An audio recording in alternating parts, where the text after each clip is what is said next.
Alhamdulillah wassalatu wassalamu ala Rasulillah Sayyidina Muhammad ibn Abdillah wa ala alihi wa sahbihi wa man walah wala hawla wala quwata illa billah.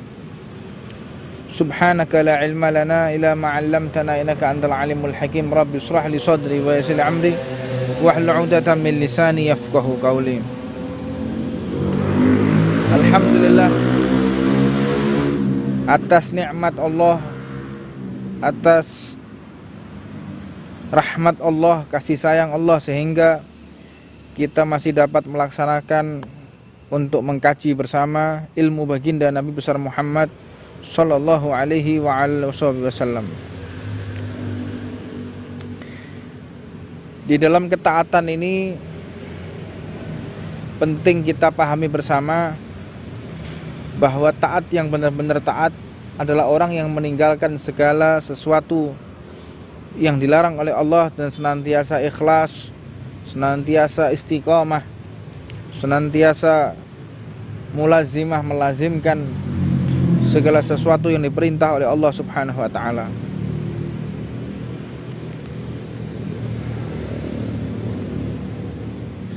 Sampailah kita kepada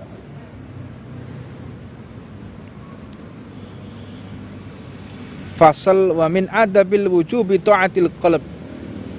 Termasuk adab sopan santun adalah ketaatan hati. Wa min ta'atil qalb al-iman billah. Iman kepada Allah tanpa ada sedikit pun keraguan kepada Allah. Wal yaqin, yakin kepada Allah. Wal ikhlas, seperti yang kita bahas di hari-hari yang lalu. Wat tawadhu', dan kemarin kita sampai kepada perihal tawadhu', rendah hati.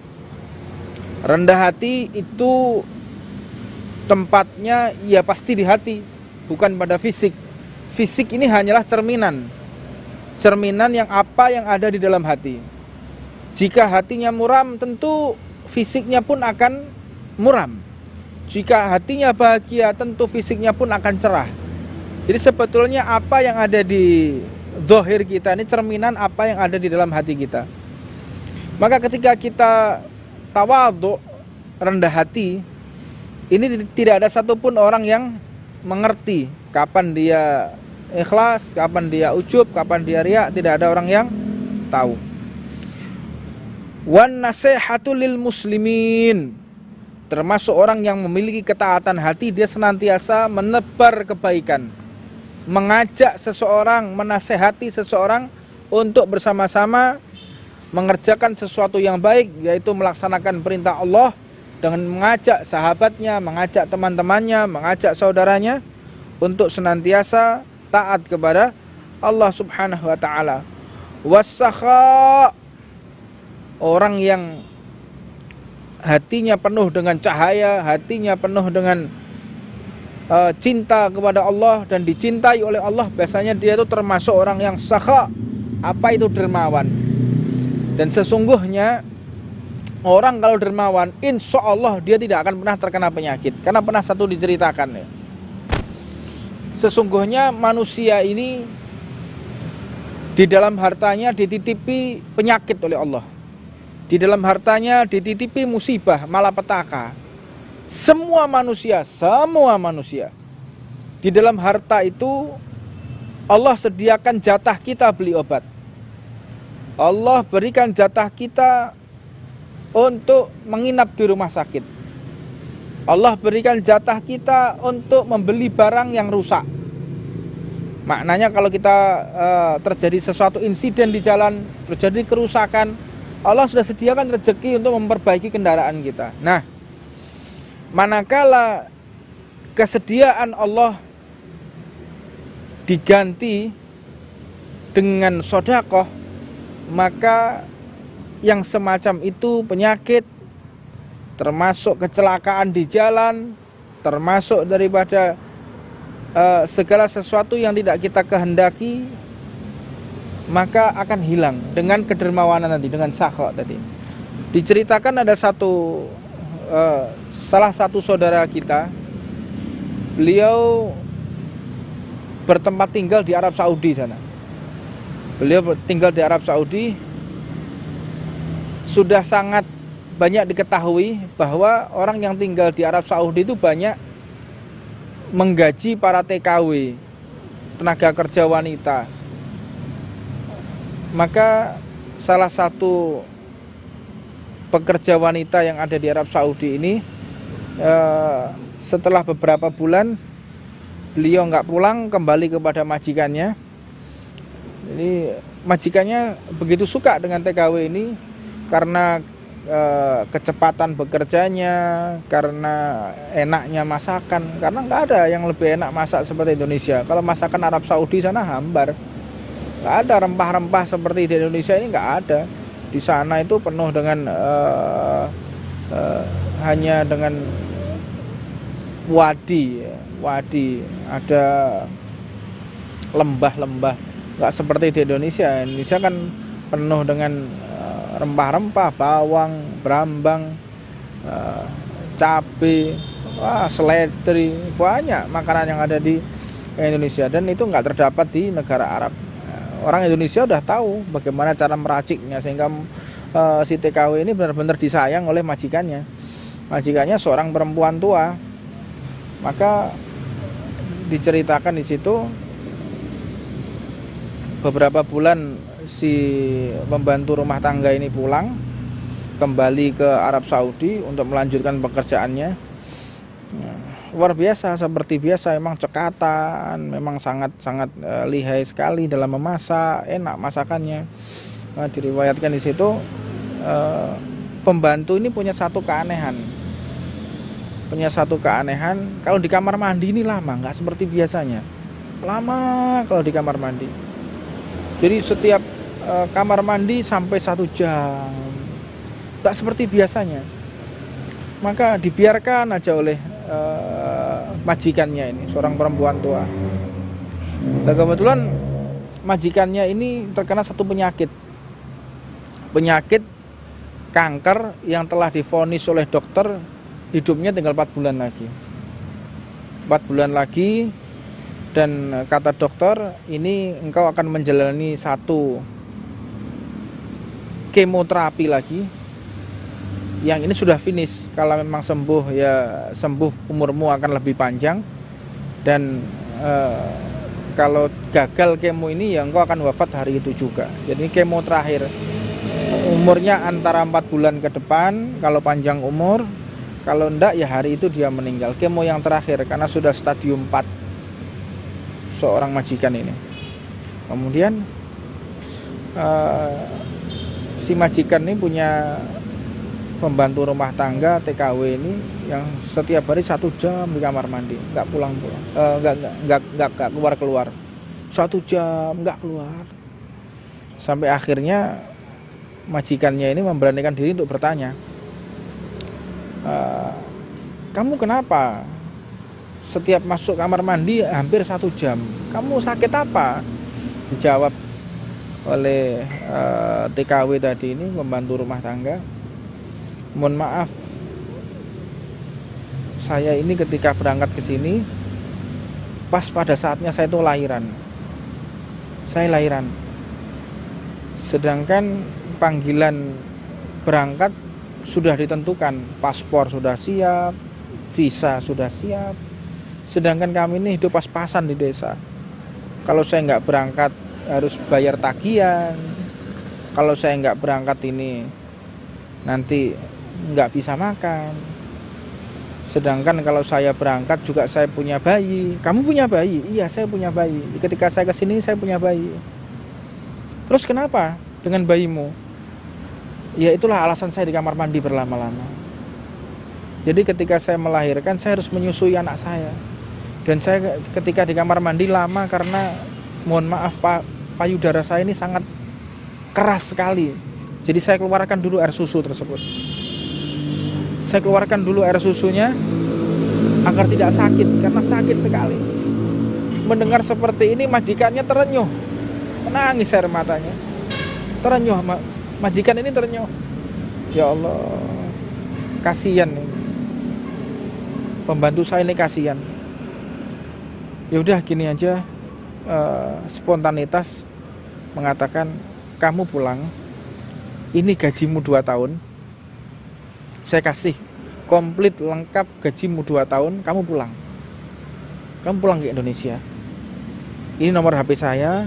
Nanti kalau memang takdir kamu setelah menyusui anakmu, kamu ingin balik lagi ke sini, saya terima dengan senang hati. Karena sudah berpikir udah nggak bakal ketemu lagi. Ya ini saatnya saya beramal soleh di dalam batin majikannya ini. Ya sudahlah, beliau benar-benar pasrah dan memberikan uang saku, disuruh, ini tiketmu, ini gajimu selama 2 tahun, kamu pulang TKW ini dengan membawa gaji 2 tahun agar bisa bertemu dengan bayi yang disusuinya. Hari telah ditentukan untuk kemoterapi. Ketika hari ditentukan oleh kemoterapi, seperti biasa ada medical check, dicek oleh dokter ini dengan alat yang sangat canggih. Begitu dicek, dokter ini heran, begitu sangat heran. Begitu disampaikan kepada majikannya ini, kepada orang Arabnya ini yang tinggal di Dubai, tanya, kamu berobat di mana? Kamu minum obat apa?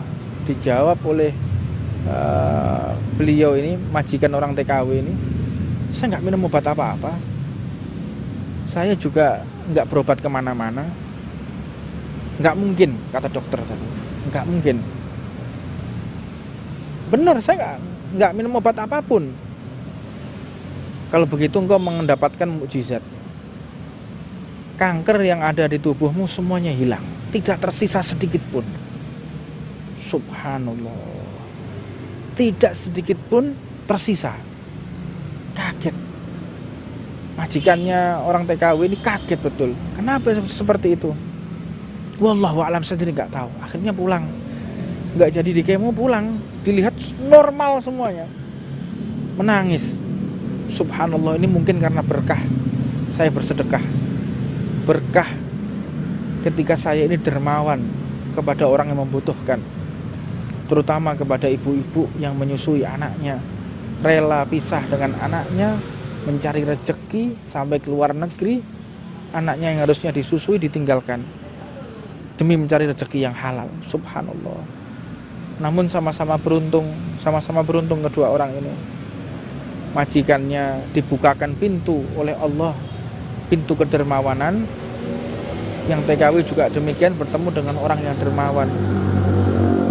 Mungkin dengan doa yang tulus dari seorang ibu yang menyusui, doa yang tulus dari orang yang baru melahirkan. Karena diriwayatkan 40 hari orang setelah melahirkan itu doanya diijabah oleh Allah. Doanya nggak bakal ditolak oleh Allah.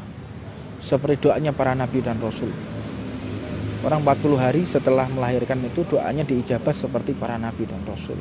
Sangat-sangat diterima doanya oleh Allah, sangat mustajabah. Nah, rupanya karena kedermawanan majikannya dan si TKW tadi benar-benar terenyuh juga dengan kedermawanan tersebut, akhirnya berdoa dengan sungguh-sungguh untuk kesembuhan dan kebaikan majikannya. Akhirnya diangkatlah penyakit ini oleh Allah Subhanahu wa taala. Jadi pada prinsipnya obat itu memang satu bentuk upaya obat, namun obat yang paling tepat untuk mengangkat segala kesusahan, segala penyakit adalah bersedekah. Yuk mari saya mengajak kepada segenap orang-orang yang memiliki kelebihan rezeki di bulan Ramadan ini, jangan sia-siakan rahmat Allah yang begitu besar. Mungkin kita punya kesusahan, mungkin kita punya penyakit, mungkin kita punya cobaan. Yuk perluas sedekah kita, perbanyak sedekah kita. Terutama jangan kita ngeman, jangan kita menahan-nahan zakat ini. Jangan menahan zakat. Karena sesungguhnya zakat ini adalah kotoran harta, penyakit harta, musibah malapetaka.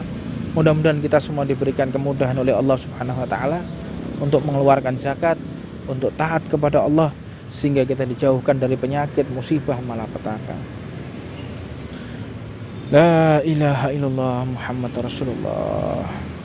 Wa husnudzon, dan ibadah yang tinggi, hati yang tinggi penuh dengan adab, yaitu apabila seseorang ini husnudzon, berprasangka baik, wa ta'zim, dan mengagungkan sa'airillah, dengan syiar-syiar Allah Subhanahu wa taala, wa syukru ala ni'amillah, dan benar-benar bersyukur atas nikmat Allah Subhanahu wa taala.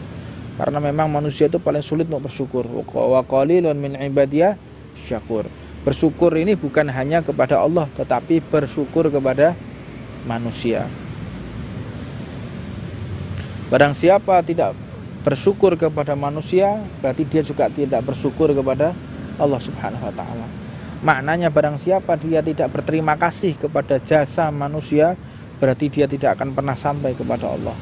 Karena seburuk-buruknya orang yang telah melupakan jasa baik saudaranya kepada dirinya, sehina-hinanya orang apabila dia mencoba menghilangkan jasa baik orang lain kepada dirinya, hina dia, akan terpuruk dia, akan celaka dia, manakala dia menghilangkan jasa baik saudara muslimnya kepada dirinya. Faliyadzubillah min dzalik. Wal'iyadzubillah min dzalik.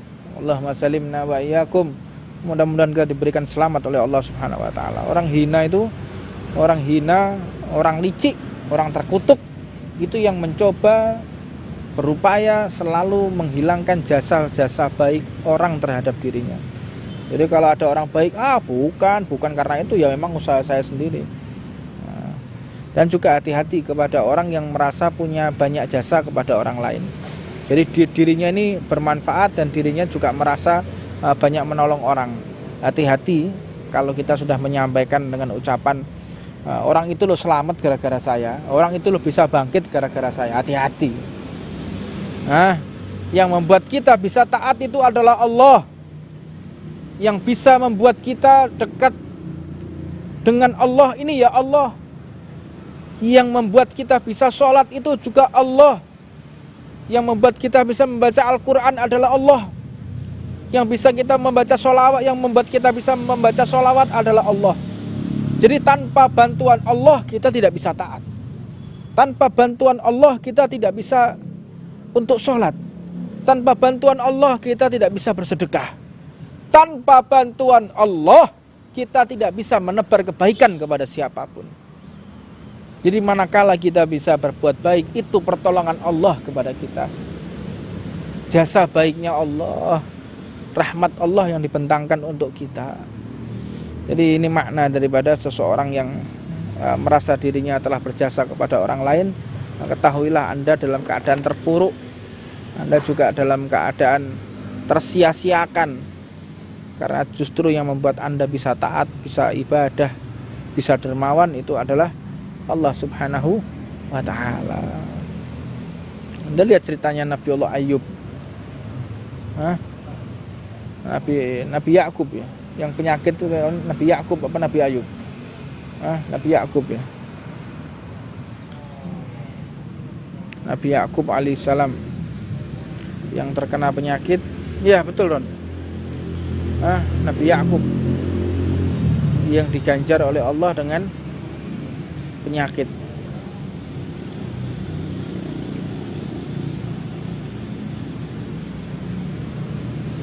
Beliau itu ketika ganjalan Nabi Yakub atau Nabi Ayub?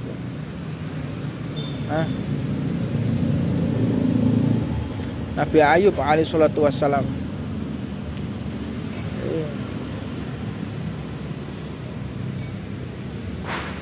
Subhanallah. Jadi kalau Nabi Allah Yusuf bin Yakub bin Ismail bin Ibrahim, makanya disampaikan bahwa Nabi Allah Ibrahim itu Abul Anbiya, karena beliau Nabi, kemudian anaknya Nabi, cucunya dia juga nabi. Sedikit ngambil faedah dari Nabiullah Yusuf. Nabiullah Yusuf itu diangkat kenabiannya oleh Allah. Kenapa? Nabiullah Yusuf itu harusnya punya anak nabi juga, karena sudah ditakdir oleh Allah Nabi Ibrahim sampai ke bawah itu anaknya para nabi. Namun gara-gara Nabiullah Yusuf ini punya anak, yang anaknya lupa ketika Nabiullah Yusuf itu datang, anaknya lupa tidak menyambut.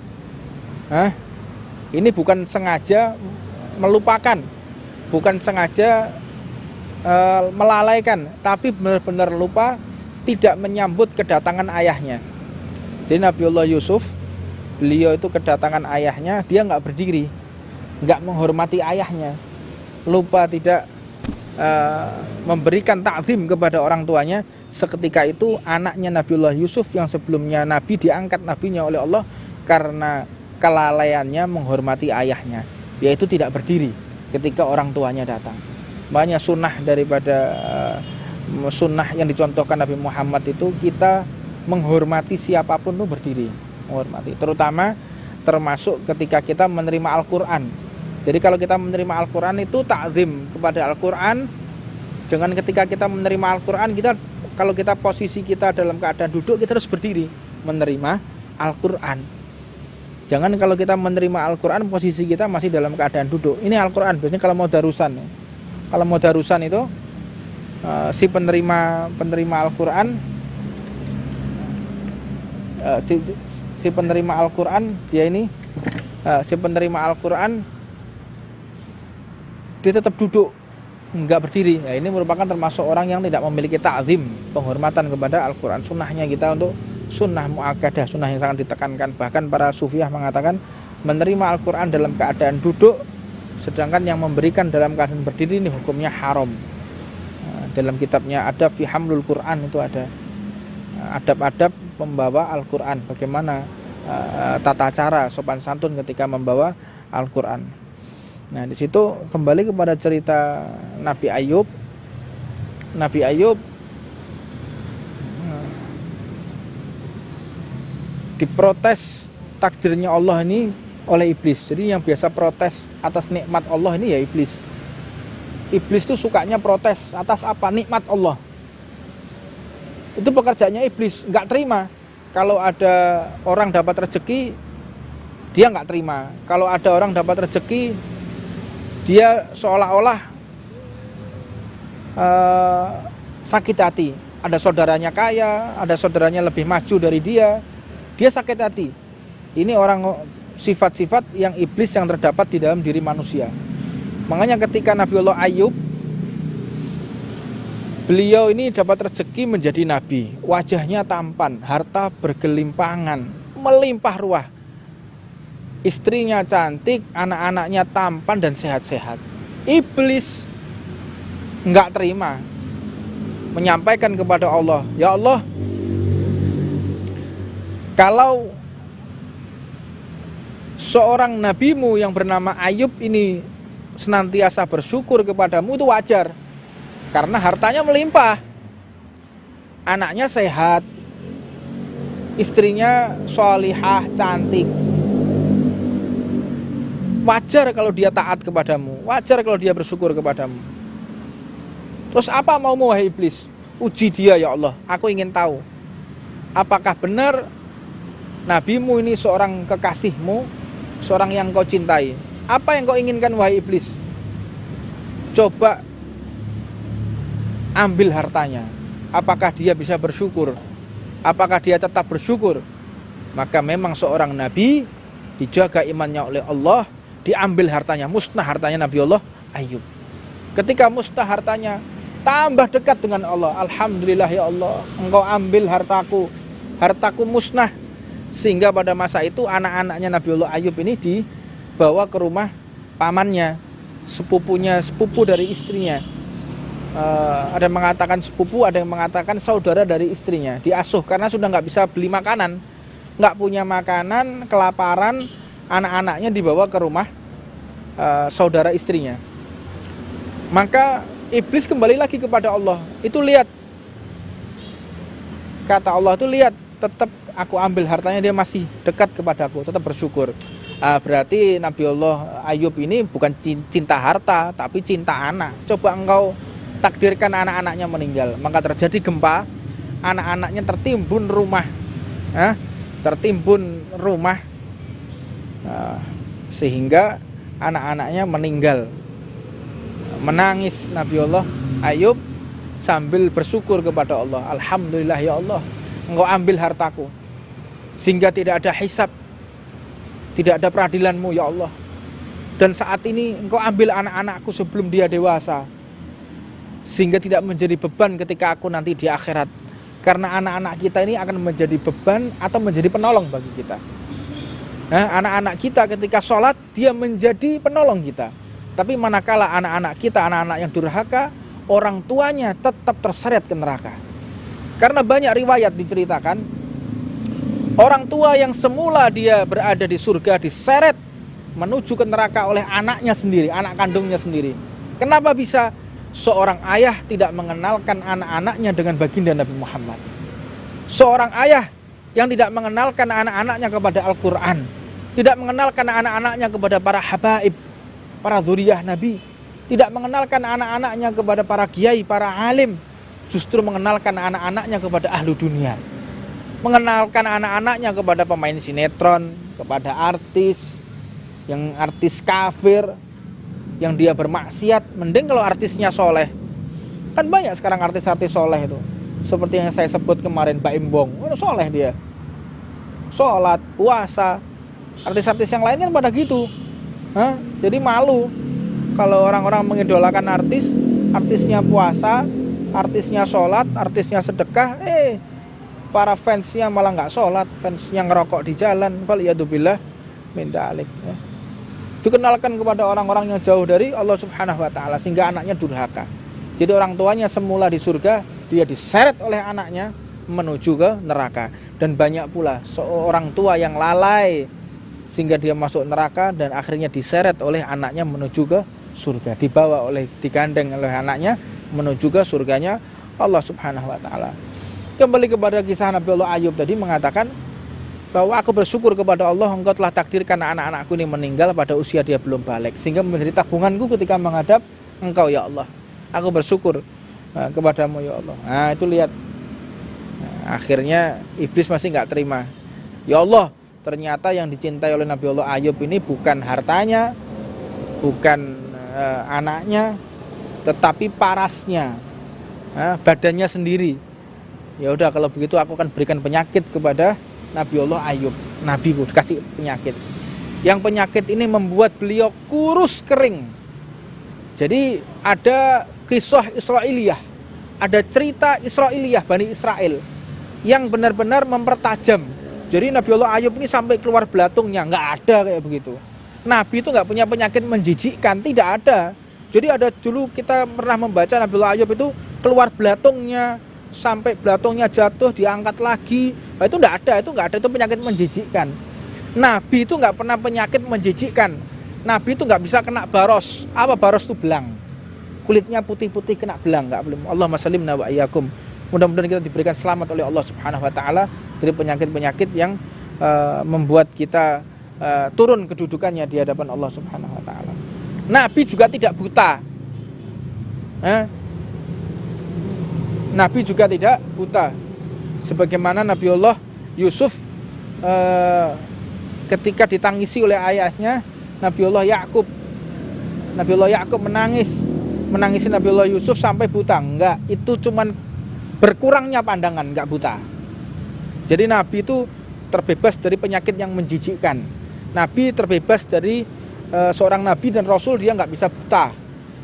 Nabi dan Rasul juga enggak bisa kena penyakit yang sifatnya menurunkan harga dirinya, enggak. Jadi Nabiullah Ayub ini kena penyakit sehingga kurus kering, ototnya enggak ada, tinggal tulang dan kulit aja, kurus. Otomatis orang yang kurus tampannya hilang karena udah keriput semua, akhirnya beliau diusir. Diusir. Ketika diusir sampai di bawah pohon, disitulah beliau memperjuangkan hidupnya, makan seadanya di samping kanan kirinya. Tetap beliau bersyukur kepada Allah. Akhirnya setan ini masih nggak terima. Yang digoda adalah istrinya. buat apa engkau nungguin Nabiullah Ayub. Nabiullah Ayub ini sudah enggak punya harta, miskin, diusir dari perkampungan, enggak punya anak, ngapain kamu benar-benar setia kepada dia? Akhirnya tergoda oleh iblis, pergi. Iblis ini warnanya beda-beda. Iblis itu punya banyak warna. Jadi warnanya iblis yang menggoda Nabi warnanya ini, yang menggoda Rasul warnanya ini. Jadi iblis yang menggoda kita, iblis kacangan, kayak preman pasar. Ini bukan iblis yang kelas-kelas mafia internasional. Habis kita kalau digoda oleh iblis yang biasa menggoda para nabi dan rasul. Hilang kita, udah nggak jelas nasib kita mau kemana. Nah di situ iblis ini sudah lelah, dan aku benar-benar angkat tangan kepada Nabiullah Ayub, dan akhirnya turunlah malaikat Jibril memberikan wahyu, memberikan kabar, Allah yukri'ukas salam, Allah memberikan salam kepadamu bahwa ujianmu telah berlalu. Maka disitulah Allah menitipkan wahyu dengan malaikat Jibril. Kepada malaikat Jibril disampaikan kepada Nabiullah Ayub untuk mengusap air panas dan air dingin secara bergantian. Nah, ini dalilnya orang-orang yang suka mandi jacuzzi. Jacuzzi itu panas dingin itu bagus. Nah, dalilnya diambil dari sini. Jadi ketika Nabiullah Ayub itu menyiramkan air sumber yang keluar dari sampingnya beliau, udah nggak bisa ngapa-ngapain. Beliau makan tumbuh-tumbuhan yang tumbuh di samping kanan kirinya. Sampai segitu sabarnya, bayangin. Ketika diusap dengan air panas, kemudian diusap air dingin secara bergantian, maka pulih kesehatan Nabiullah Ayub, lebih tampan dari biasanya. Dan kemudian Nabiullah Ayub pun berjanji kepada Allah, kalau istriku meninggalkanku, aku akan cambuk dia dengan 70 kali cambukan. Nah, dicambuk dengan 70 kali cambukan kalau istriku nanti kembali setelah saya sembuh. Maka beliau sembuh, dan diriwayatkan beliau diberikan hujan emas oleh Allah. Diguyur hujan emas selama 3 hari 3 malam tidak berhenti, melimpah ruah kekayaan Nabiullah Ayub. Nah, kemudian dengar kabar Nabiullah Ayub ini kesehatannya kembali, pulih kembali, kekayaannya melimpah, kemudian istrinya kembali. Nah, ketika istrinya kembali, sesuai dengan janji, Nabiullah Ayub akan dicambuk 70 kali. Nah, ketika akan dicambuk 70 kali, turun firman Allah Subhanahu wa taala, jangan engkau menyakiti istrimu. Jangan engkau berbuat kasar kepada istrimu. Aku yang akan meringankan janjimu kepadaku, yaitu hanya dengan memukul perempuan dengan menggunakan batang siwak, tangannya gitu. Jadi kalau seorang laki-laki memukul perempuan, memukul istrinya, ini tidak boleh dikatakan seorang laki-laki. Nah, ini bencong. Nah, bencong tuh kayak gitu. Bentak istrinya yang nggak salah, membuat atau sampai memukul istrinya lebam-lebam. Ini bukan laki-laki, ini bencong ya kayak gitu. Dan dikutuk oleh Allah, dikutuk oleh Nabi Muhammad SAW. Berbaik-baiklah engkau kepada keluargamu, kepada istrimu. Sesungguhnya aku ini paling baiknya kepala rumah tangga, kata Rasulullah SAW. Kalau istrinya nakal, kalau istrinya ruwet, kalau istrinya ini nggak bisa diatur, bagaimana? Ada babnya sendiri. Istrinya dia ingkar, istrinya dia nggak mau sholat, istrinya dia maksiat, nggak mau pakai jilbab. Nah, gimana? Nggak mau taat istrinya, pukul dia dengan batang kurma, batang siwak, pukul dengan pukulan hanya tarhib, hanya memberikan efek jera. Nggak bisa pukul yang lebih kencang lagi, nggak bisa pukul yang lebih kencang lagi, tetapi tidak boleh sampai kelihatan ketiaknya begini, sampai ngangkat mukul begini, nggak boleh. Mukul orang sampai ngangkat nggak boleh, cambuk. Tetap seperti itu. Ijol no gorengan, masih banyak perempuan cantik solihah, masih banyak ijol no gorengan. Punya istri, dia nggak mau sholat, punya istri, dia nggak mau menutup aurat, ijolno gorengan. Nah, ijolno golek wong sing luwih enom, luwih ayu. Ganti istri yang cantik, yang lebih muda banyak. Nah, laki-laki itu jangan sampai kalah dengan istri. Arijalu qawamu 'ala nisa. Laki-laki itu tempatnya di atas, nggak boleh di bawah. Dan yang paling mulianya laki-laki yang bisa memuliakan perempuan, dan yang paling semulia-mulia perempuan yang membuat suaminya cinta kepada Allah, bukan cinta kepada dirinya. Semulia-mulianya perempuan itu yang membuat suaminya cinta kepada kedua orang tuanya, bukan cinta kepada dirinya. Itu perempuan yang baik kayak begitu.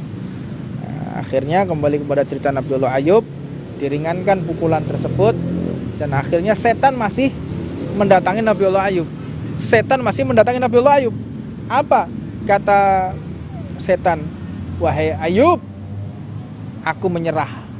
Memang engkau adalah nabi yang sabar. Engkau sabar.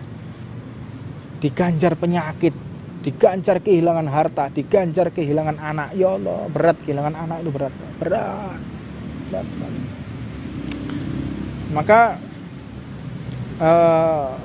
Nabi Allah Ayub menjawab penyampaian setan. Dijawab oleh Nabi Allah Ayub apa? Ya, saya memang orang yang sabar. Getar langitnya Allah.